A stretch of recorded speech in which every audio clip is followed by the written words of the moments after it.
कहानी की शुरुआत होती है रॉसमोर जेल के अंदर, जहां पर दो कैदी एक दूसरे से लड़ने के लिए आमने सामने खड़े थे। जॉन ने पहला मुक्का दिया, लेकिन फिर नेल्सन नाम के उस दूसरे कैदी ने अपना स्क्रू ड्राइवर निकाल लिया। लेकिन जॉन भी अपने सभी हथियार साथ लेकर आया था। उसने एक चाकू नेल्सन पर फेंका, लेकिन वो ऐन वक्त पर झुक गया। दोनों एक दूसरे पर कूद पड़े, लेकिन जल्द ही ये मारपीट कुश्ती में बदल गई। जॉन को जैसे ही मौका मिला, उसने नेल्सन पर अपने छुरे से वार किया, लेकिन घुसने की बजाय चाकू तो टूट गया। पता चला कि नेल्सन अपनी यूनिफॉर्म के नीचे चुराई हुई लाइसेंस प्लेट पहने हुए था। ये देखकर जॉन भी इम्प्रेस हो गया। जॉन की कहानी बड़ी अलग सी है। वो 8 साल की उम्र से जेल में आना जाना कर रहा है। शुरुआत उसने तब की जब वो बचपन में लॉटरी वाली कंपनी की वैन ही चुरा के ले गया और फिर उनका वो बड़ा सा चेक लेके सीधा बैंक में घुस गया, ये बोलते हुए कि मेरे अकाउंट में डाल दो। अबे बच्चे, तेरा अकाउंट कहाँ है? पुलिस ने उसे सीधा उठाकर गिरफ्तार कर लिया और सीधा ले गए जज नेल्सन बिडरमैन के सामने।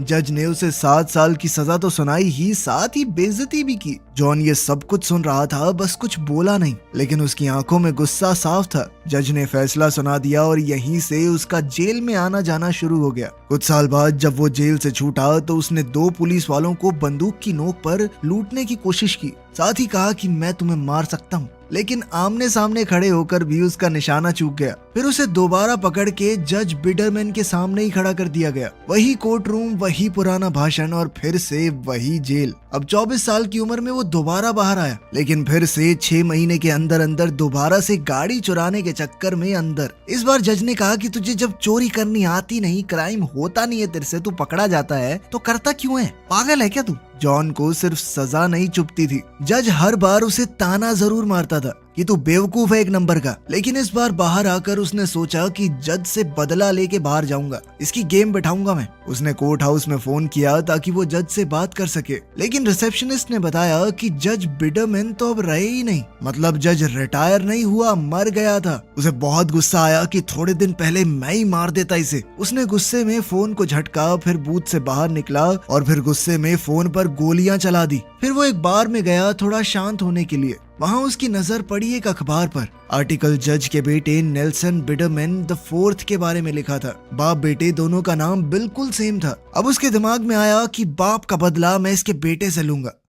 अगली सुबह वो बिडरमैन फाउंडेशन के एक इवेंट में गया जो जज की याद में रखा गया था। जब जज का बेटा नेल्सन स्टेज पे चढ़कर अपने पिता के बारे में बढ़िया बढ़िया बातें बोल रहा था तो जॉन चुपके से उसकी गाड़ी में घुस गया, उसका अस्थमा वाला पंप खाली कर दिया और उसकी ड्रिंक में थूक दिया। स्पीच खत्म होने के बाद नेल्सन अपनी गाड़ी में बैठा और ऑफिस के लिए निकल पड़ा, जहाँ कुछ जरूरी लोग उसका इंतजार कर रहे थे। उसने जैसे ही अपनी ड्रिंक को पिया तो कुछ अलग सा स्वाद आया। टेस्ट थोड़ा अजीब सा लगा तो वो सोच में पड़ गया कि कुछ मिलाया है क्या इसमें। उधर जॉन भी साथ साथ गाड़ी चला के उसका पीछा कर रहा था। तभी अचानक नेल्सन को अपने अस्थमा पंप की जरूरत महसूस हुई। उसने अपना इनहेलर निकाला जो कि बिल्कुल खाली था, क्योंकि जॉन ने पहले ही वो खाली कर दिया था। पंप को खाली देखकर नेल्सन बहुत डर गया। उसकी सांस फूलने लगी, उसे अस्थमा अटैक पड़ गया। अब वो बहुत बुरी तरह हांफते हुए जल्दी से एक दवाइयों की दुकान में गया। उसका गला पूरी तरह चोक हो रहा था, वो कुछ बोल भी नहीं पा रहा था। वो जल्दी से काउंटर पर पंप ढूंढने लगा।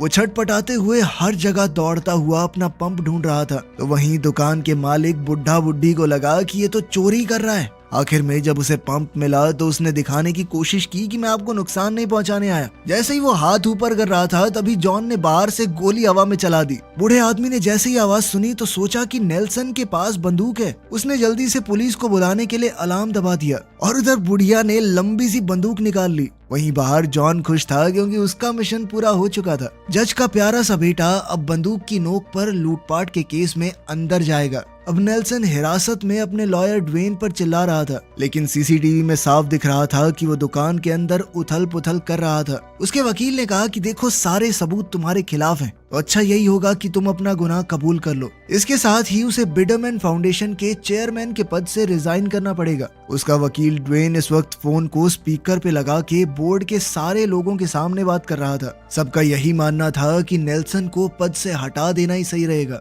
खैर जब ड्वेन को जज के सामने ले जाया गया तो उसने उससे बातचीत करने की कोशिश की। उसने कहा कि देखिए मैं आपके बहुत काम आ सकता हूँ। आप मेरे पापा को तो जानती ही होंगी, बहुत पैसा है हमारे पास, आपको जितना भी चाहिए। लेकिन जज एवा को ये सब बिल्कुल पसंद नहीं आया। उन्होंने कहा कि बैठ जाओ और सबकी तरह इंतजार करो, जब तुम्हारी बारी आएगी तब बात करेंगे। जल्द ही मुकदमा शुरू हुआ और जूरी में एकदम अजीबोगरीब से लोग बैठे थे। जैसे ही उन्होंने सीसीटीवी की फुटेज देखी तो मन बना लिया कि हाँ, ये आदमी लुटेरा है। नेल्सन का वकील ड्वेन भी एक नंबर का फिसड्डी आदमी है। उसने बहुत ही बेकार डिफेंस करते हुए जूरी को एक कहानी सुनाई कि देखो, जुरासिक पार्क देख के हमें लगता है डायनासोर असली हैं, लेकिन असली तो नहीं है ना। ऐसे ये सीसीटीवी फुटेज असली लग रही है, पर किसको पता है हो कि ना हो, कैमरे पे कुछ भी होता है। अच्छा आदमी है, ये छोड़ दो इसे। लेकिन इस सब के बाद भी जूरी में बैठे सभी लोगों को नेल्सन ही अपराधी लगा, जिसके बाद जज एवा ने उसे 5 साल की सजा सुनाई। और इस पल में जॉन ने पहली बार नेल्सन को उसी रास्ते पर चलते हुए देखा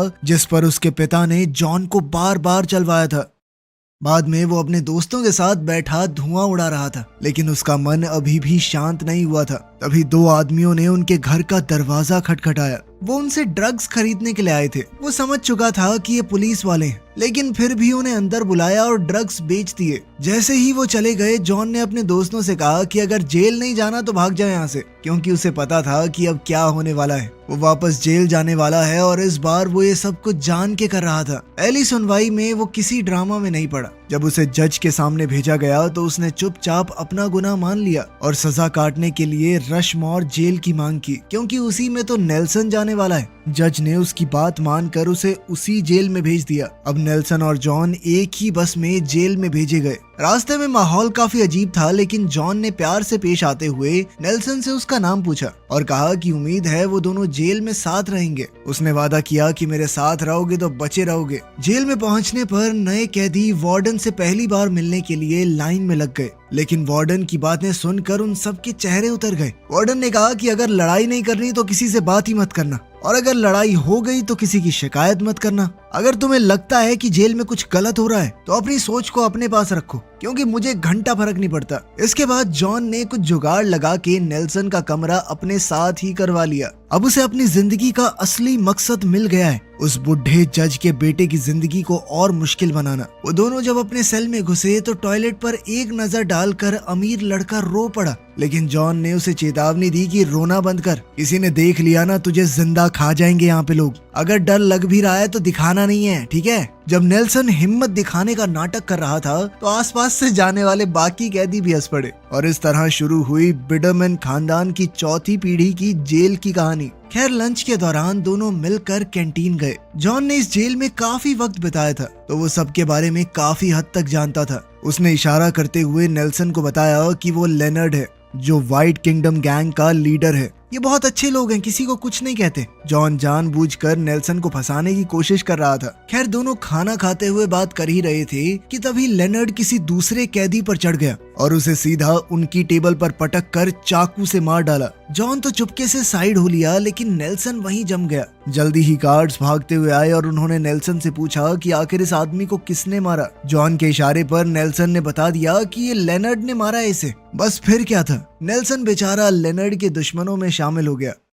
वापस सेल में आकर जॉन ने उसे डांटा कि तूने अपना मुंह क्यों खोला बेकार में। इस पर नेल्सन ने कहा, तूने ही तो बोला था। अरे नहीं, मैं तो कुछ और इशारा कर रहा था यार, गलत ले गया तू। कुछ देर बाद बाथरूम में जब सब नहा रहे थे तो बैरी नेल्सन के पास आया। वो एक हट्टा कट्टा काला बालों से भरा इंसान था। उसकी नजर नेल्सन के ऊपर थी, लेकिन जॉन ने आगे बढ़ते हुए सबको धमकी दी, ये मेरा है, ठीक है। लेकिन फिर बैरी कहने लगा कि हम कैसे मान लें। अपनी बात साबित करने के लिए उसने बिडरमैन के पिछवाड़े पे जबरदस्त चांटा दिया, मेरी प्रॉपर्टी है, दूर रहने का इससे, ठीक है। बाद में ड्वेन जेल में नेल्सन से मिलने आया। नेल्सन ने कहा कि मुझे जल्द से जल्द बाहर निकालो, मैं प्रॉपर्टी बन रहा हूँ लोगों की यहाँ पे। लेकिन अब ड्वेन कहने लगा कि अब तो बिडरमैन फाउंडेशन का कंट्रोल तुम्हारे हाथ में ही नहीं है, केस लड़ने के पैसे कहाँ हैं बाबू आपके पास। उसका लॉयर भी उसे चिढ़ा रहा था। वहीं जॉन हर दिन इस बात का ध्यान रखता कि नेल्सन की जेल की जिंदगी एक सरदर्द हो। हर दिन उसके पड़ोस वाले सेल में रहने वाला आदमी उसे मुक्का मार देता। हर एक मुक्के के बदले में एक सिगरेट का पैकेट जो मिलता था जॉन से, उसके खाने में आलतू फालतू चीजें मिलती। एक दिन बाथरूम में बैठा नेल्सन किसी अप्सरा की तरह अपने नाखून काट रहा था। तभी बैरी वहां आया और नेल्सन को देखकर कहने लगा कि यही अपराध मैं बार बार करता हूँ, आदमी से प्यार करता हूँ। उसके प्यार की शिद्दत देखकर जॉन भी मान गया, लेकिन इसके बदले में उसने बहुत सारी सिगरेट और थोड़ा माल भी मांग लिया। जेल के हिसाब से उसने नेल्सन का काफी महंगा दाम लगाया था। लेकिन बैरी इसके लिए मान गया। इसके बाद जॉन ने गार्ड के साथ सेटिंग कर ली कि किसी भी बहाने से मुझे कमरे से ले जाइयो। और जैसे ही सेल का दरवाजा खुला, नेल्सन घबरा गया, लेकिन बैरी ने कहा कि रिलैक्स कर ब्रो, इतना क्या घबरा रहा है, कुछ नहीं होगा। लेकिन फिर कुछ ही सेकंडों में बैरी के आदमियों ने उसे उठा लिया। उसके सर पे पेपर बैग डाल के वो लोग उसे बैरी के कमरे में ले गए। बैरी ने उसे शराब पिलाते हुए उसका स्वागत किया। बैरी उसे देखते ही कहने लगा, पेट तो पूरा बाहर आ गया तेरा है। वो नेल्सन के साथ एक नई नवेली दुल्हन की तरह पेश आ रहा था कि इतना मत मचलो जाना, आ जाओ मेरे पास। बेचारा नेल्सन डर के मारे कांप रहा था, लेकिन उसके पास कोई चारा भी नहीं था। बैरी ने कहा कि मैं सच में तुमसे प्यार करता हूँ और आज के लिए तुझे ऐसे ही छोड़ रहा हूँ मेरी जान, लेकिन एक बात याद रखना, मैं जब जो चाहूंगा करूंगा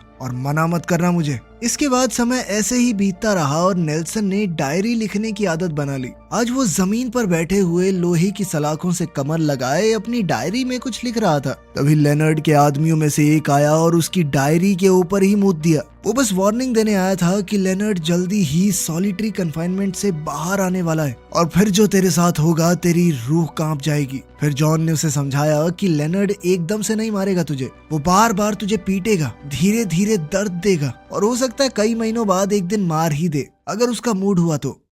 कैफेटेरिया में हालात और बिगड़ गए। जॉन ने बताया कि मुझे सुनने में आया तुझे मारने का टाइम हो चुका है फिक्स। इस पर नेल्सन ने फैसला किया कि मैं एक बार जाके बात करके देखता हूँ। जॉन को पता था कि ये बहुत बड़ी गलती है, फिर भी उसने कहा हाँ जरूर, बात से तो सब कुछ सही हो ही सकता है। अब नेल्सन लेनर्ड की गैंग के टेबल पर गया और दिल से स्पीच देनी शुरू की कि भैया अगर एक इंसान से गलती हो जाए तो माफ करने वाला तो बड़ा होता है ना, अब बड़े तो आप ही हो। लेकिन इतना सुनते ही लेनर्ड ने उसकी एक टांग में कांटा गाड़ दिया। फिर जैसे ही नेल्सन चिल्लाया तो उसकी दूसरी टांग में भी गाड़ दिया और कहा कि हाँ अब ये ठीक है, बराबर हो गया। अब नेल्सन बेचारा झुककर रो रहा था। इसके बाद लेनर्ड बोला कि हिम्मत तो है लड़के तेरे में, तेरे अलावा एक ही आदमी मेरे सामने ऐसे खड़ा हुआ था, मेरा खुद का बाप, लेकिन पता है उसे ही जान से मार के यहाँ पे आया हूँ मैं। नेल्सन बेवकूफ होने के बावजूद समझ गया कि अब उसका समय पास आ गया है। बेचारा लंगड़ाते हुए अपनी टेबल तक वापस आया और अपने दोस्त जॉन को बताया कि मेरी मौत थोड़े दिनों के लिए तो टल गई है। रात को उनके सेल में जॉन ने उसे बताया कि तेरे पास 2-4 ही ऑप्शन है। पहला तुझे पसंद नहीं आएगा, दूसरा है तू उससे अकेले में लड़, तीसरा है कि वो धीरे धीरे तुझे खुद ही मार देगा, तो इंतजार कर बस। जब उसे कोई भी ऑप्शन अच्छा नहीं लगा तो जॉन ने उसे चौथा ऑप्शन बताया कि कुछ कांड करके सॉलिटरी कन्फाइनमेंट में चला जा, वहाँ तुझे वो मार ही नहीं सकते। ये सुनकर नेल्सन ने कहा कि वो तो ठीक है पर ये मिलेगी कैसे। लेकिन उसके कुछ पूछने से पहले ही जॉन ने अपनी बॉल गार्ड की तरफ फेंकी और फिर वो नेल्सन के पीछे छुप गया। जैसे ही गार्ड आया जॉन ने पीछे से गार्ड के मुंह पे मुक्का मार दिया। ऐसा लगा मानो ये मुक्का नेल्सन ने मारा है और गार्ड्स ने उसे उठाकर सबसे दूर सॉलिटरी कन्फाइनमेंट में डाल दिया। 2 दिन उस अंधेरे डब्बे में ना रोशनी ना वक्त का पता, सिर्फ अपनी सोच के साथ धीरे धीरे वो पागल सा हो रहा था। जब गार्ड्स नेल्सन को वापस उसके सेल में लेकर आए तो वो पूरी तरह हिल चुका था। फिर वो जेल में ही मौजूद एक पुराने डीलर के पास गया। उसने कहा कि भाई मैं थक चुका हूँ इस जिंदगी से, मुझे अपने सारे दुख दूर करने हैं। और वो डीलर पता नहीं क्या फूंक के बैठा था। उसे लगा कि नेल्सन जिंदगी से ही छुटकारा चाहता है। उसने नेल्सन को कुछ नशीला देने की बजाय जहरीला दे दिया। नेल्सन ने भी ज्यादा सवाल नहीं किया और आराम से दवाई लेके आ गया। वहाँ उनके सेल में जॉन ने देखा कि लेनर्ड का पूरा क्रू उनकी तरफ ही आ रहा है। बिना कुछ कहे वो चुपचाप निकल गया। कुछ ही सेकंड में गैंग अंदर आ गई। लीडर ने बाकी सबसे कहा कि तुम लोग बाहर रुको, इसका काम मैं अकेले निपटाता हूँ। उसने हमला कर दिया लेकिन नेल्सन ने भी हार नहीं मानी। उसने कुछ मुक्के ब्लॉक किए, एक आधा मारा भी। फिर वो ऊपर के बंक में चढ़ गया और वहां से 2-4 बढ़िया लात मारी। अब लेनर्ड की नाक से खून निकल रहा था। तभी अचानक ऊपर से एक सिरिंज नीचे गिर गया। ये उसी जहर से भरा हुआ था जो नेल्सन लेकर आया था। लेनर्ड उसे देखकर रुक गया और पूछने लगा कि ये है क्या। इस पर नेल्सन ने कहा कि ये ऐसी चीज है सारी टेंशन खत्म कर देगी, मजा आ जाएगा, ऐसा ही बताया था मुझे तो। ये सुनकर तो लेनर्ड ने वो सिरिंज अपने ही लगा लिया और किस्मत से अब नेल्सन की प्रॉब्लम खुद ब खुद सॉल्व हो गई। सेल के बाहर जो शोर हो रहा था वो एकदम से शांत हो गया। नेल्सन लेनर्ड की लाश को घसीट कर बाहर ले आया और उसके साथियों से कहा कि अगर किसी और को मरना हो तो अंदर आ जाना। ये सुनते ही गैंग के बाकी लोग तुरंत पीछे हट गए। तभी जॉन सेल में घुसा। वो ऐसा दिखाने लगा कि वो तो नेल्सन के ही साथ है। फिर बिल्कुल आराम से बोला कि जेल के अंदर किसी को मारने से 20 साल और जुड़ जाते हैं। लेकिन नेल्सन बस हल्का सा मुस्कुराया और कहा कि मैंने किसी को नहीं मारा। तभी जॉन धीरे से बोल पड़ा कि ये तो नहीं सोचा था मैंने। इस पर नेल्सन ने उसे तुरंत पकड़ लिया कि तू क्या चाहता था बे, मैं मर जाऊं। लेकिन जॉन ने बड़ी चालाकी से बात टाल दी।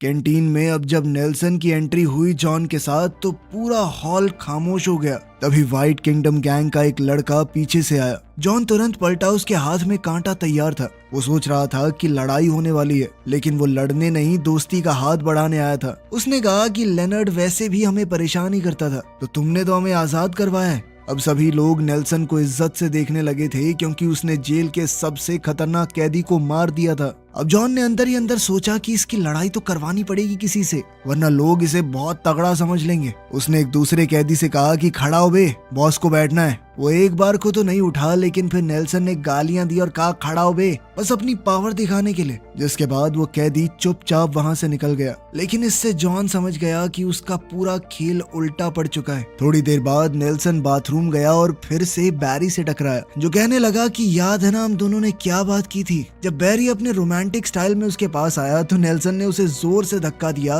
और 2 घूंसे भी मार दिए, वो भी सीधे चेहरे पर। इस पर बैरी ने गुस्से में आकर उसका गला पकड़ लिया। लेकिन नेल्सन ने कहा कि तू तो कह रहा था मेरे से प्यार करता है, प्यार में थोड़ी नोकझोंक तो चलती है ना बेबी। ये सुनकर बैरी रुक गया, बेचारा इमोशनल हो गया। नेल्सन ने भी अपनी बाहें फैला दी, आजा गले लग जा। बैरी तुरंत उसके पास आने लगा, लेकिन इतने में व्हाइट किंगडम गैंग अंदर आ गई। उन्हें अब तक खबर मिल चुकी थी कि उनके नए साथी के साथ बैरी गलत कर रहा है। वो सब मिल के बैरी पर टूट पड़े। नेल्सन बीच में आके चिल्लाया कि रुको, बस करो, लेकिन तब तक गार्ड्स वहां आ गए और इस बार उन्हें लगा कि जॉन ने सब कुछ किया है, जो एक बॉस की तरह कोने में बैठा ये सब कुछ देख रहा था। और इस बार जॉन को उठाकर उस बंद डब्बे में डाल दिया गया। जब वो बाहर आया तो जेल का माहौल पूरा बदल चुका था। उसका रूममेट नेल्सन अब सबका पसंदीदा है। वो बाकी कैदियों को कराटे सिखाने लगा, लोग उसकी बातों पर हंसते थे। जहाँ भी वो जाता उसके आसपास कोई ना कोई रहता। और तो और वो जेल के थिएटर ग्रुप का लीडर बन गया। अब नेल्सन जॉन के पास गया और उसका शुक्रिया अदा किया। कहा कि भाई अगर तू ना होता ना तो मैं ये सब झेल नहीं पाता, तूने मुझे जीना सिखाया है। ये सब देखकर जॉन का दिमाग ही हिल गया। उसने फ्रस्ट्रेट होके पूरे सेल में तोड़ फोड़ मचा दी। उसने अपनी आजादी जानबूझकर खोई थी ताकि वो जज के बेटे को जेल में परेशान कर सके, ना कि उसे जेल के मजे लेते हुए देख सके। इसी बीच बैरी और नेल्सन अब सच में काफी करीब आ गए थे, मतलब बहुत करीब। एक दिन नेल्सन सेल में अकेला था और वहाँ जॉन आया। वो एक लंबा चौड़ा भाषण देने लगा कि मुझे बहुत गर्व है भाई तेरे ऊपर, तू कहाँ से कहाँ पहुँच गया, कल तेरी सुनवाई है, मुझे उम्मीद है कि तुझे छोड़ दिया जाएगा। उसके हाथ में एक कैन था जो उसने नेल्सन को देते हुए कहा कि ये हमारे बिछड़ने का तोहफा है। लेकिन कैन पहले से खुला हुआ था। इस बात से नेल्सन को थोड़ा शक हुआ, लेकिन जॉन ने तुरंत कहा कि मेरे ऊपर शक कर रहा तू, मेरे ऊपर, गंदे। शक दूर करने के लिए उसने पहली सिप खुद ले ली और फिर बेचारा बन के कहने लगा कि भाई बहुत हर्ट हुआ हूं मैं। ये सुनकर नेल्सन पिघल गया और उसने पूरा कैन एक ही बारी में पी लिया, जो कि उसकी बहुत बड़ी गलती थी। उस ड्रिंक के अंदर कुछ तो मिलाया हुआ था। कुछ ही मिनटों में नेल्सन बेहोश हो गया। तब तक जॉन शांत रहा और खुद उल्टी करके दवाई बाहर निकाल दी। फिर उसने जल्दी से अपने प्लान को आगे बढ़ाया। अगली सुबह नेल्सन को कोर्ट ले जाया गया उसकी सुनवाई के लिए। उसने जजेस के सामने कहा कि जेल ने मुझे बदल दिया है, मैं एक नया इंसान बन गया हूँ। लेकिन उसके माथे पर व्हाइट पावर लिखा हुआ था और गले के ऊपर नाज़ियों के निशान। ये सब देखकर जजों ने उसकी समय से पहले रिहाई को खारिज कर दिया और साथ ही लिखा कि उसे पूरा समय होने के बाद ही जेल से निकाला जाए। जल्द ही नेल्सन ने भी अपने गले और माथे पर बनी हुई चीजें देखी और वो समझ गया कि ये सब किसने किया है। सेल में वापस आते ही वो जॉन पर झपटा। दोनों के बीच जबरदस्त हाथापाई हुई। दोनों तरफ से मुक्के बरसने लगे, लेकिन आखिर में जॉन ने पुराना खिलाड़ी होने का फायदा उठाया और वो जीतने लगा। जब जॉन उसे लोहे की सलाखों से दबा रहा था तो उसने सच बताया, तेरे बाप ने मुझे सजा पे सजा सुनाई, कभी सुधरने का मौका नहीं दिया, उसी के चक्कर में मैंने तुझे यहाँ भिजवाया है, मैं लेकर आया तुझे यहाँ पर। ये सुनकर नेल्सन को बहुत गुस्सा आया और उसने जॉन का सर बंक बेड के लोहे पर दे मारा। तभी गार्ड्स वहां पर आए और उनकी लड़ाई को रोकते हुए कहा कि अगर तुम दोनों को लड़ना ही है ना तो ढंग से लड़ो। बाहर मैदान में उनकी एक लड़ाई तय की गई जिसके कोई रूल नहीं होंगे। जब तक उनमें से एक मर नहीं जाता लड़ाई खत्म नहीं होगी। तब से उन पर 24 घंटे नजर रखी जाने लगी ताकि लड़ाई से पहले ही वो एक दूसरे को मार न दें। सारे गार्ड्स, कैदी सभी ने सट्टा लगाना शुरू कर दिया कि कौन जीतेगा। पैसे दांव पर लग चुके थे। वार्डन ने भी इस पर पैसा लगाया था। फिर एक दिन विजिटिंग आवर्स के दौरान नेल्सन से मिलने के लिए कोई आया। वो था बैरी। अब वो जेल से छूट चुका था लेकिन अपने प्यार नेल्सन के बिना जिंदगी नहीं गुजार पा रहा। वो कहने लगा कि सोच रहा हूँ कोई क्राइम करके वापस आ जाऊं। लेकिन नेल्सन ने कहा कि ऐसा कुछ मत करना, इस दुनिया में तुम ही मेरा परिवार हो। इस पर बैरी ने कहा कि मैं तेरे लिए कुछ भी करने को तैयार हूँ, एक बार बता बस। तभी अचानक से नेल्सन के दिमाग में एक आइडिया आया। शहर के दूसरे हिस्से में ड्वेन अपने ऑफिस में गोल्फ खेल रहा था। जैसे ही उसका फोन बजा तो नेल्सन ने कहा कि मुझे यहाँ से निकाल जल्दी। ड्वेन ने याद दिलाया कि अब तू चेयरमैन थोड़ी है, तेरे पास पैसे नहीं है, तू मेरी फीस कैसे भरेगा। इस पर नेल्सन ने कहा कि मैं हेड नहीं बन सकता, लेकिन मेरा बेटा तो मेरी जगह ले सकता है ना। मैंने किसी को गोद ले लिया है, वो तेरे ऑफिस में आता होगा। तभी बैरी ऑफिस में घुस आया। 150 किलो का बेटा था उसका। उसने ड्वेन से कहा कि निकल यहाँ से, क्योंकि अब चेयरमैन की कुर्सी मेरी है। जल्द ही दोनों कैदियों के बीच लड़ाई छिड़ गई। यहीं से कहानी की शुरुआत हुई थी। जॉन नेल्सन के ऊपर चढ़ गया और फिर अपनी शर्ट का एक हिस्सा जो उसने इंडस्ट्रियल क्लीनर में भिगोया हुआ था नेल्सन के चेहरे पर मल दिया। ये काफी था नेल्सन का बैलेंस बिगाड़ने के लिए और जॉन ने उसे जोर से लात मारी। फिर दोनों ने एकदम से सिरिंज निकाल ली ताकि एक दूसरे को जहर चुभा के मार सके। अचानक नेल्सन का मूड बदल गया। उसने कहा कि बंद करते हैं सब, ड्रॉ मान लेते हैं ना भाई। इस पर दोनों ने हामी भरी और फिर अचानक से उसने कहा कि मैंने यहाँ पर एक चीज सीखी है, किसी पर भरोसा मत करो। और अगले ही सेकंड उसने जॉन को इंजेक्शन लगा दिया। लेकिन जॉन ने भी मरने से पहले अपना इंजेक्शन नेल्सन को लगा दिया था। दोनों एक साथ गिर पड़े मानो मर गए हों। जल्द ही वहाँ पर मेडिकल टीम आई और दोनों को मरा हुआ घोषित कर दिया। जल्द ही दोनों को दफना दिया गया और अब बिडरमैन फाउंडेशन की ताकत पूरी नेल्सन के इकलौते बेटे बैरी को दे दी गई। लेकिन सभी लोगों के जाने के बाद बैरी ने कब्र खोदी और अंदर से निकला एक जिंदा नेल्सन। ये सब कुछ प्लान का हिस्सा था। दरअसल नेल्सन ने पहले ही डीलर से दवाई ले ली थी जो किसी भी आदमी को 3 दिन तक बेहोश रख सकती थी। वही उन्होंने एक दूसरे को इंजेक्ट की थी। मेडिकल स्टाफ को बहुत सारे पैसे देकर बैरी ने पहले ही खरीद लिया था। दूसरी कब्र के पास खड़े होकर नेल्सन ने सोचा कि इसे तो यहीं पे मरने के लिए छोड़ देते हैं। लेकिन फिर बैरी इमोशनल हो गया और उन्होंने जॉन को निकाल ही लिया। थोड़ी बहस हुई, फिर दोनों ने हाथ मिलाया और पुरानी दुश्मनी को वहीं दफना दिया। 1 साल बाद हमने देखा कि ये सभी लोग अपनी बढ़िया जिंदगी जी रहे थे। वीडियो पसंद आई तो लाइक कर देना, चैनल को सब्सक्राइब कर लेना। मिलते हैं अगली वीडियो में।